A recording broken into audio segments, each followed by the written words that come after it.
Here are my tips on how to enjoy Yu-Gi-Oh! Casually from your friendly neighborhood casual duelist. See, I've been playing Yu-Gi-Oh! For a lot of years, not very competitively, and I've still found ways to enjoy this game even though I'm not at top YCS tables. Yu-Gi-Oh! Can be a very daunting game to get into, or even if you've been playing for years, it can be hard to enjoy this game when you don't want to play top tier meta decks or learn the new wombo combo crazy 15-minute turn deck. I have 5 tips here to help you do just that. So tip number 1 is find someone to play with. And that sounds simple, but it's a little bit deeper than that. These have to be people that want to play the game in the same way that you do. Some people like to play casual decks.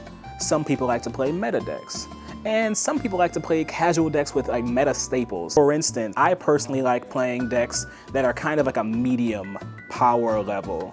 It's hard to define that, but if you talk to people before you play, you can actually, define that a little bit better. Some people like playing higher level, higher power decks, and these are usually more competitive, more meta decks. These are some of the decks that people like me kind of struggle against. Some people like playing decks that are all the way down here on the floor, in the dirt, and that's okay because if everyone's playing with the same power level of deck, you're sure to have a good time, or at least there's gonna be less hard feelings when someone loses. When I play with my friends, we don't play with hand traps.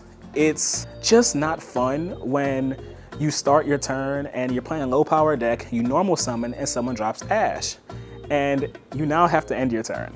Or I get to my 5th summon, I get Nibiru'd. I wasn't gonna put out 5 negations, but now I have nothing and I lose. By comparison, I expect people in locals to be playing all those cards that I hate, but that's the expectation going in. In a weird way, when you go to locals, you're choosing to play with decks that are up here. It's all about making a decision of who you want to play with and the environment you play in. This video is sponsored by Ridge. Are you tired of lugging around that old bulky wallet? Well, it's time to upgrade to the future of minimalistic and efficient wallets. And if you want to know how to win that, stick around to the end of this promo. Ridge products are crafted from top grade materials like carbon fiber, titanium, and aluminum. The Ridge wallet is incredibly lightweight, yet unbelievably durable. The Ridge wallet's ingenious design holds up to 12 cards without stretching, giving you quick and easy access to your essentials. Worried about your sensitive information being stolen? The Ridge wallet comes with cutting-edge RFID blocking technology, protecting your cards from digital theft for peace of mind wherever you go. And Ridge isn't just limited to wallets.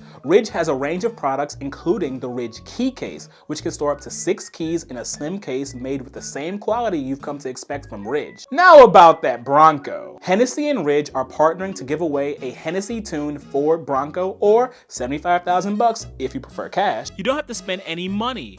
All you have to do is go to their site and click the Enter Now button. In addition, for every $1 you spend on Ridge products, you'll get 1 bonus entry, and every custom Hennessy product comes with up to 1,000 entries.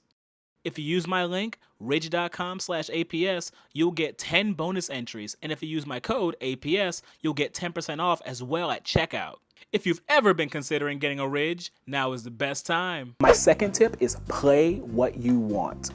Now, we all play different decks in Yu-Gi-Oh! And we switch decks almost constantly, but we're not always playing decks that we like. A lot of people pick decks based on how good they are.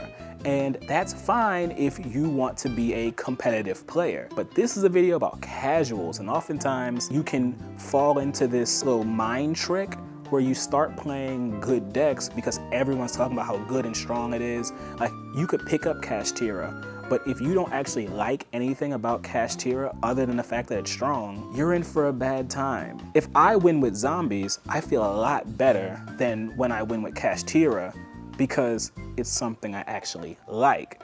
And the same can happen if I lose. If you lose with Kashtira, you're extremely angry. Why? Because you lost, and number 2, you lost with a deck you didn't like in the first place.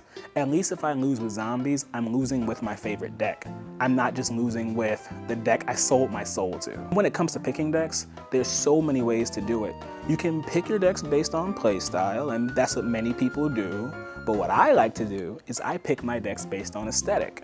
Yu-Gi-Oh! Has so many different archetypes and themes within those archetypes, you can find a deck that covers anything. You like sweet food? There's a deck for that. You like novels? There's a deck of book readers. You like the Romance of the Three Kingdoms? I love Star Wars. Well, we have Cosmo. I think everyone can agree that modern Yu-Gi-Oh! Can burn you out. Floodgates, hand traps, long combo turns. My third tip is try out some alternate formats.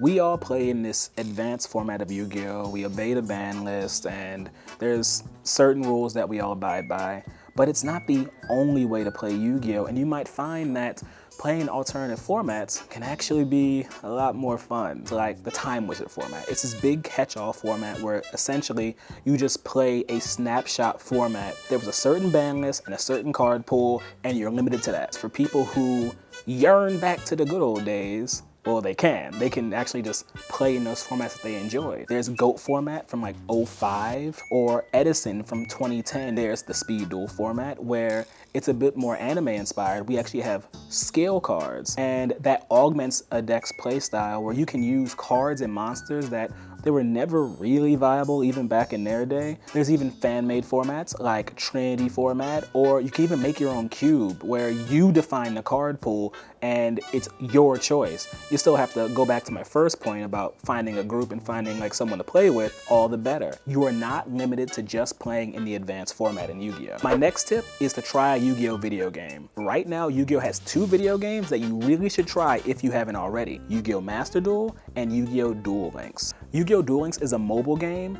and it presents a kind of simplified Yu-Gi-Oh! You have smaller decks, less zones, less life points, but it's all anime inspired, which can be so much fun because you get to play while hearing Yugi's voice lines. You can hear characters from Arc 5. Pretty much the entire mythos of Yu-Gi-Oh!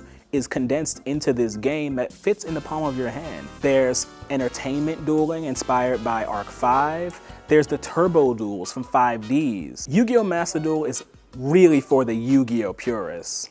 It's much closer to the TCG, it has a larger card pool, and we play with a full field. And it lets you circumvent the problem of finding people and a place to play. You play with a bunch of usernames, and you just queue up for a game, and you win, you lose, and then are gone forever. And you can do it again and again and again, and you don't have to worry about having someone physically in front of you to play, or even a space to play in. My final tip is patience. Maybe your favorite deck is a little underpowered, it hasn't seen a new card in half a decade. But we just got volcanic support, which means everything's on the table, anything can happen. Maybe you think you need expensive cards. You really don't. Expensive cards are for competing and making it to the top tables at YCSs. We're playing casually. All those wonderful expensive cards, Triple Tactics Thrust, Access Code Talker, they may even end up in structure decks where they're commons and they're extremely easy to get. I'm finally able to get Forbidden Droplets, where for what feels like a year and a half, I just couldn't get one. They were just priced out of my range.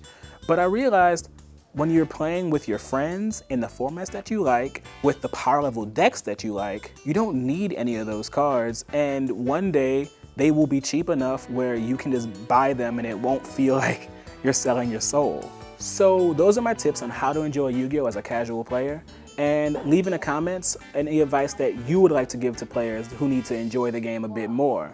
Oh, I was looking at this